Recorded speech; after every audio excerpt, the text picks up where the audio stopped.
Masakit ba yung pap smear, guys? Hindi ko pa kasi yun na-experience.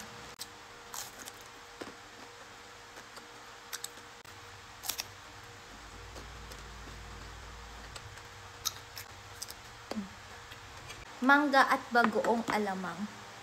Ayan, ito na naman yung MQ Kitchen natin, bagoong alamang.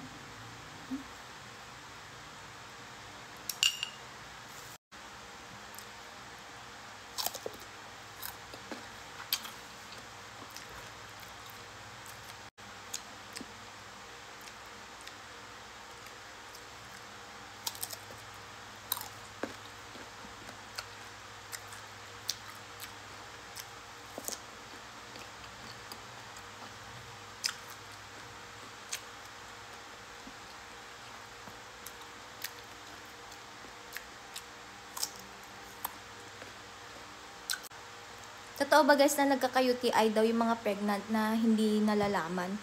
So ako kasi hindi naniniwala kasi nararamdaman din natin yun, di ba?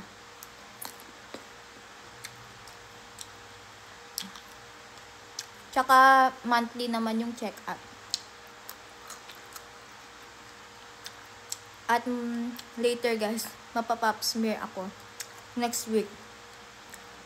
Masakit ba yung pap smear, guys?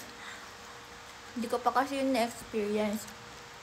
Pero hindi require ng OB ko na magpa-pap smear kami next check-up, which is next week na.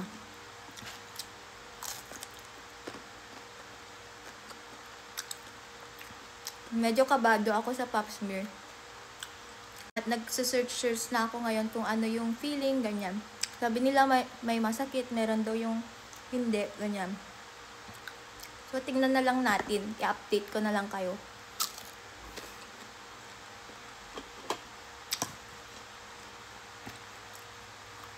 Ang sarap para ng MQ Kitchen, bagoong nila.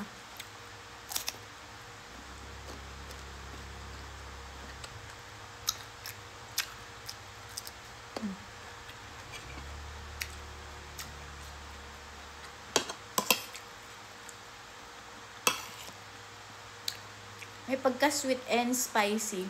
Pero mild lang.